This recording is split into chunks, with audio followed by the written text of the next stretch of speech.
Welcome to Distressed to Joyful, Bailey's Way.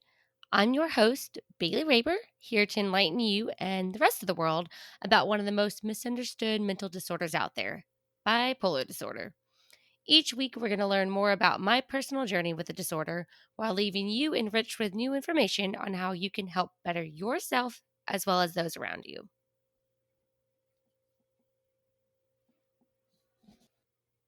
Hey everyone! So, welcome to episode 3, where we're going to talk about my diagnosis. So, the main things that we're going to cover today are how old I was when I was diagnosed, what compelled me to seek professional help, what my first visit with a psychiatrist was like, how I felt afterwards. Did being diagnosed make me feel any different? And then what changed about my daily life now that I had gotten my answer? My answer being the diagnosis.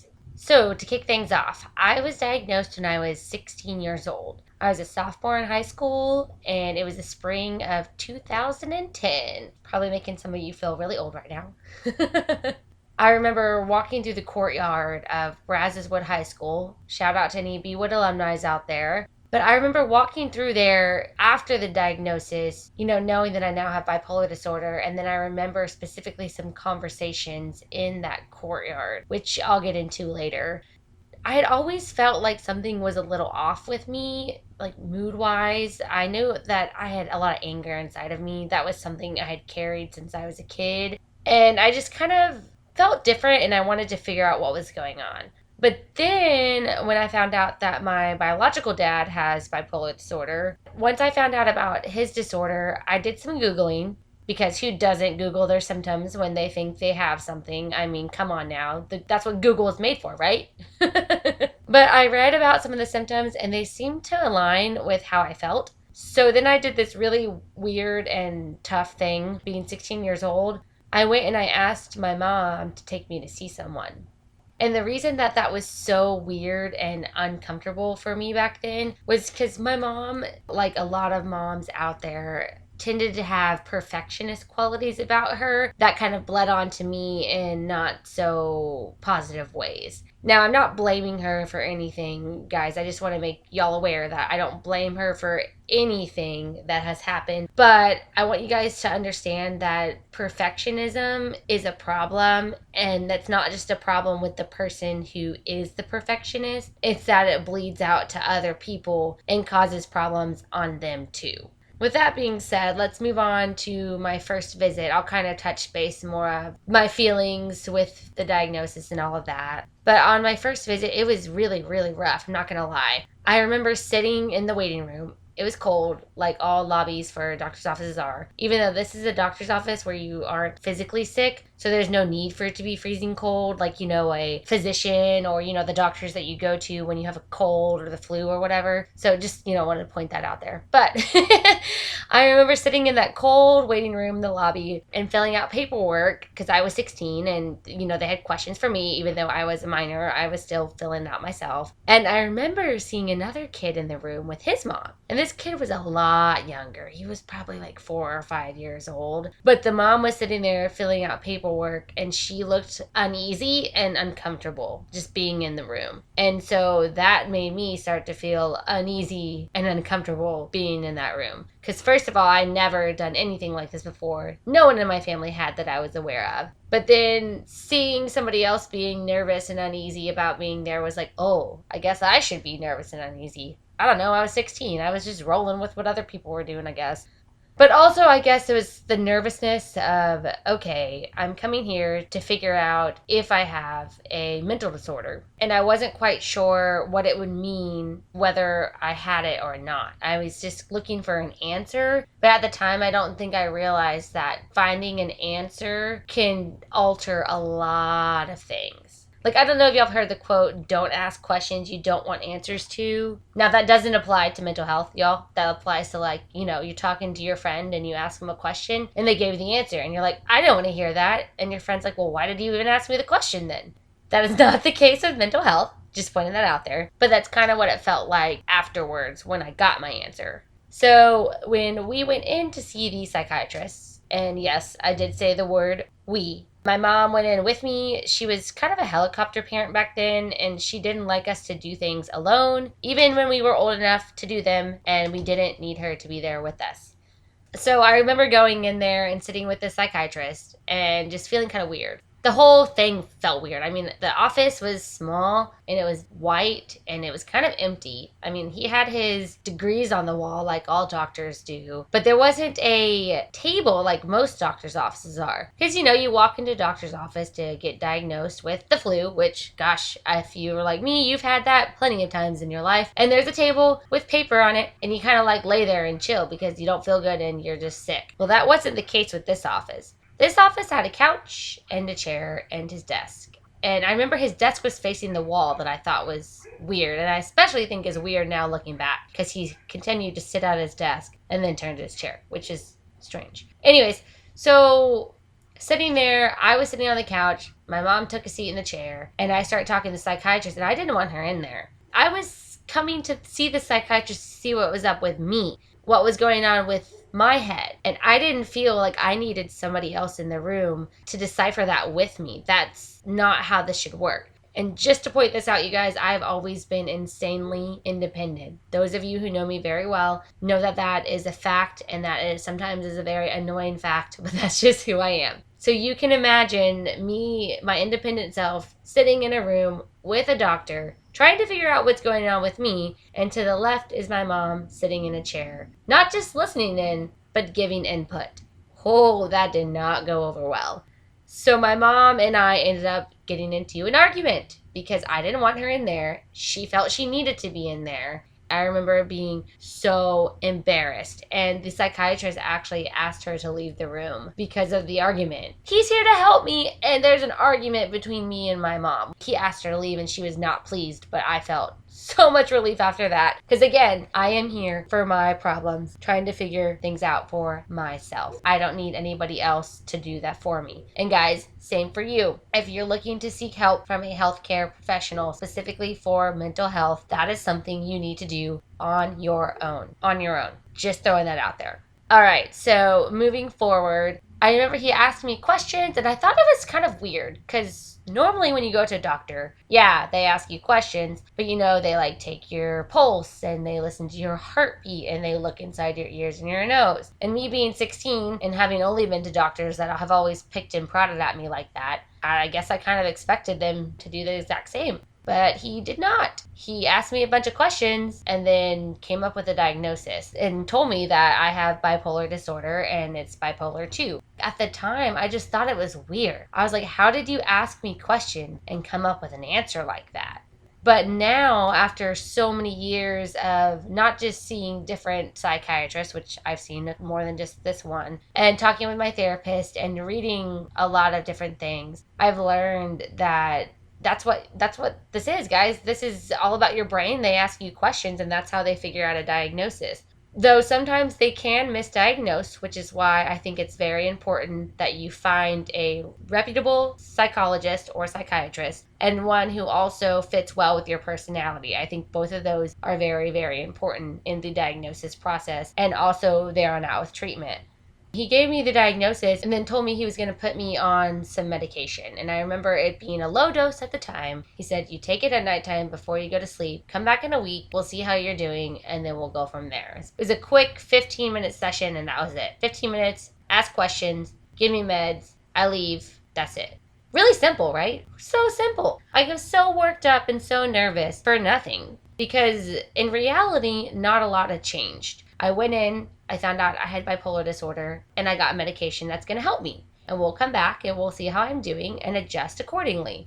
But in my head at the time, especially being 16 years old, I just felt like my whole world had changed. I was like, wow, I have a mental disorder. I have a mental disorder. I don't know anybody else who has one of these. And it felt scary, guys. It felt weird. I felt uncomfortable, and I felt like everybody I talked to was looking at me different, although nobody knew. Nobody knew except my mom and the psychiatrist and probably the administration girl in the front desk who was scheduling my appointments. Those were probably the only 4 people at that moment who knew. But as we were leaving, it just felt like everything was just so different now. There was a part of me that felt relieved knowing that I had the answer, and now we can figure out how to solve it, right? Well, that's what I thought, but didn't exactly pan out that way. So remember how I mentioned that my mom was kind of a little bit of a perfectionist at the time? Well, this is the part where shit hits the fan. While I thought that knowing about the disorder would make me feel better because I could come up with solutions to the quote problem that this mental disorder was, I ended up feeling more broken and imperfect because of it. The person who struggles with perfectionism, I mean, they think a certain way that everything has to be a certain way.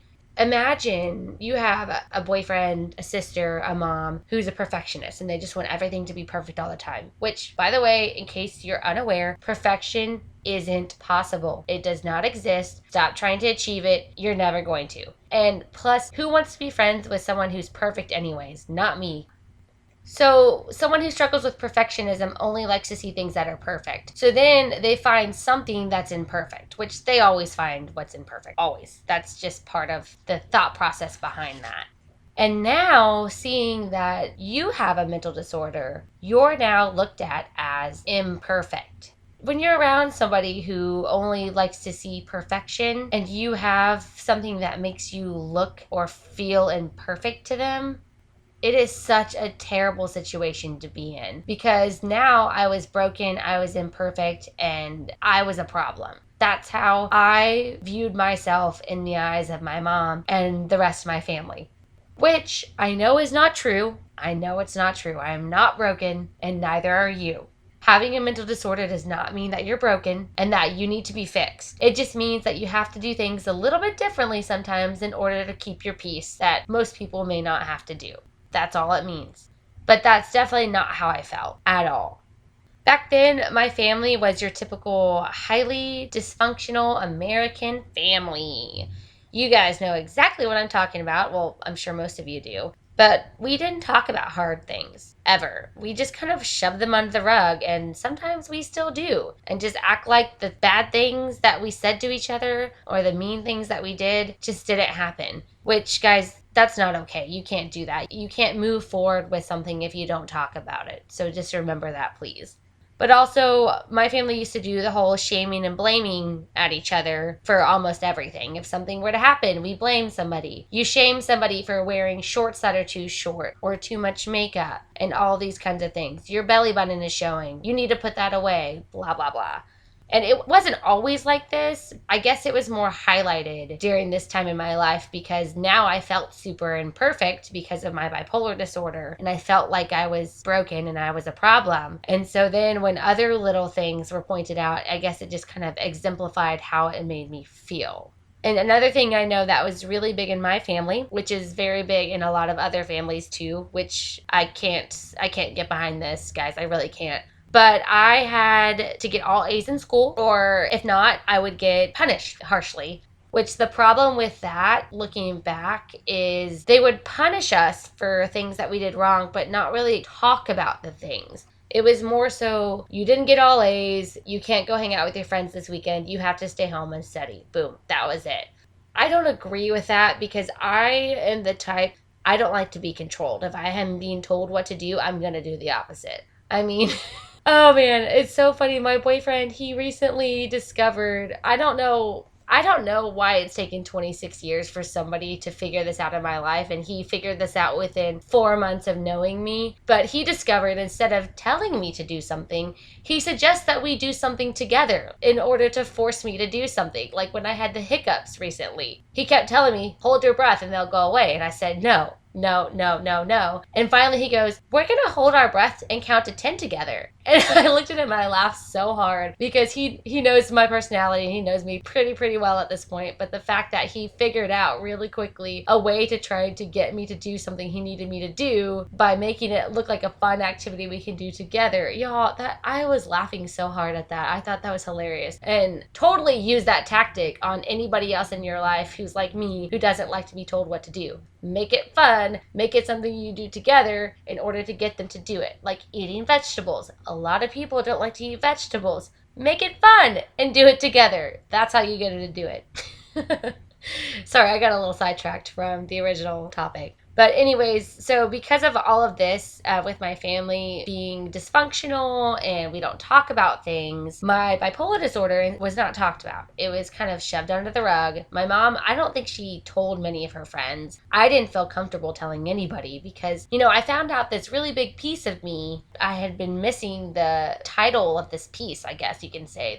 What is this part of me that I have that's going on? I finally figure out what it is. I don't know what to do with it. I don't know about the disorder. I don't know what that means for me. Guys, I'm confused and I'm scared and I don't know what this means, what's going to happen next. And I think my family probably felt the same way. But for them, instead of trying to figure out ways to help me with it, they did just what they always do, which is just shove it under the rug and keep on moving forward. Which, again, guys, I'm not blaming my parents or my family for anything. I'm not. They did the best that they could do with the tools that they had at the time. This was a decade ago. Reminder, I'm 26. Yes, you probably feel old again, but I was diagnosed when I was 16, which was a whole decade ago. It was different in the 2010s than it is now in 2020. I mean, so different. And it's not their fault. They didn't know what to do. They have a 16-year-old, their oldest daughter, diagnosed with a mental disorder that nobody knows about, that nobody talks about. Mental health back then, I don't remember hearing anything about it at all, ever. Where nowadays you get on social media and people are like, my therapist is awesome. Go to therapy. Get the help you need. Like, people basically scream that at you, which is kind of what I'm doing now. But back then, that wasn't the case. That was not the case at all. When I started taking that medication, at the time it was Abilify. They put me on the smallest dosage, which I believe it was 2.5 milligrams. But I was taking it at nighttime and it kept me from sleeping. So that was really rough. I remember tossing and turning and then, having to get up for school the next day. It just wasn't working for me. So the next time I saw the psychiatrist, because I started seeing him weekly, I told him what was happening and he told me to start taking it in the morning instead. Which that helped a lot. I could sleep at night better, and then the medication, honestly, I don't know what it did for me. I don't know if it affected anything because back then I wasn't tracking anything. I wasn't paying attention to what I was doing. I was just doing what I was told. I mean, I was in high school. You just kind of do what you're told, right? Or you're like me and you sort of do what you're told because you don't like to do what other people tell you to do. So you kind of do it and work your way around it. But I do remember that my family, specifically my mom, started to treat me just a little bit differently. Have you ever heard of the phrase a ticking time bomb mentioned in a conversation around bipolar disorder? Well, basically, it's one of the stigmas that is put on us with the disorder because bipolar disorder is thought to have tempers so bad that people think that we might explode with anger on them at any point in time. Y'all, that's not true. That is not true. But because of the stigma of people thinking that we are a ticking time bomb and we're just going to explode with anger at any moment, my family kind of seemed like they were walking on eggshells around me, and that led to me feeling like a stranger in my own house. I felt like I couldn't do something or say something without them reacting or being nervous and uneasy. And unfortunately, this is a common case with people with bipolar disorder. I've read stories of other people who said they felt the exact same way.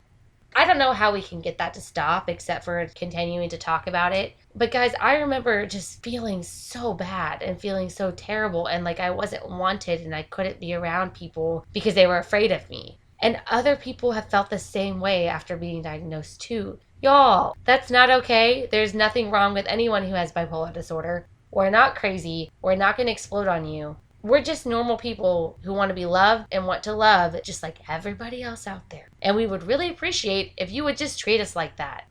To go ahead and just kind of wrap this up a little bit, I want to go over ways that I wish that my family and friends would have reacted that may have helped me feel less isolated during this time. Because I definitely felt alone and isolated. That is 100% how I can describe this experience. So, a couple things. I really wish that they would have done some research. Just taking the time to research what bipolar disorder is and what they could do to help me manage my emotions and my episodes. I mean, I was 16. I didn't know anything at the time about bipolar disorder, what it was, or what to do. I was a kid, y'all. I was a kid. So I really wish that my parents had taken the time to just do as much research as possible and learn about it and take the initiative to do things to help me, because I didn't know how to help me when I was 16. Now that I'm in my 20s, I know what to do and I know how to help myself. But back when I was 16 years old, that was not the case. That was different, and I really wish they would have stepped in. I am going to do a little shout out to a friend. I won't mention her name just for privacy purposes. And I might tear up a little bit during this, but I have a friend who has a son who's going through something very difficult, that's very difficult for him mentally and emotionally. And she has done everything in her power to learn about what he's going through and to make him feel loved and accepted in his own family. And guys, I'm glad you can't see me right now because there are definitely tears in my eyes. I think it's really, really beautiful that she is going to that link to learn about what her child is going through. And I wish I had had that. Like, I really wish I would have. Can't undo the past, but I'm hoping that by you hearing this, if you have a child that might be going through something rough, whether it be physically rough, mentally rough, or emotionally rough, and it's something that can be treated or looked at by a doctor, that you take the time and do as much as you can to learn about that. They will appreciate that more than they realize at the time. They will, when they get older, they'll understand what you did and how amazing of a person you are for doing that for them. And that's all they want. It's just to feel loved and accepted and know that you did everything you could to help them. That's all they want. That's all we want.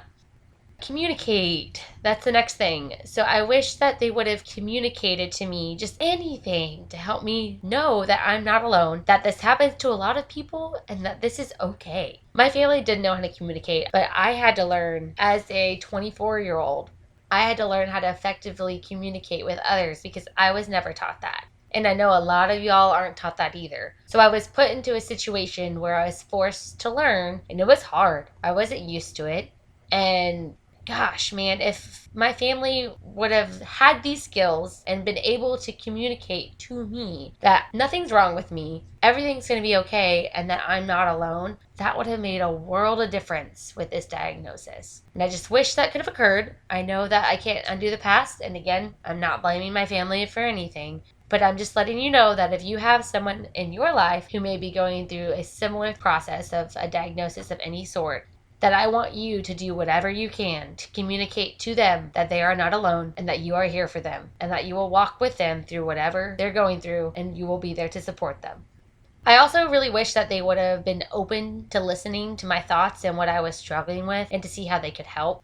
Again, back to communication, I didn't feel like I could tell my family anything because I was often judged, or I was told that I was wrong or I was bad, or there was a lot of issues back then. Guys, when it comes to communication, more often than not, those of us who are struggling with things mentally and emotionally, we just want someone to listen.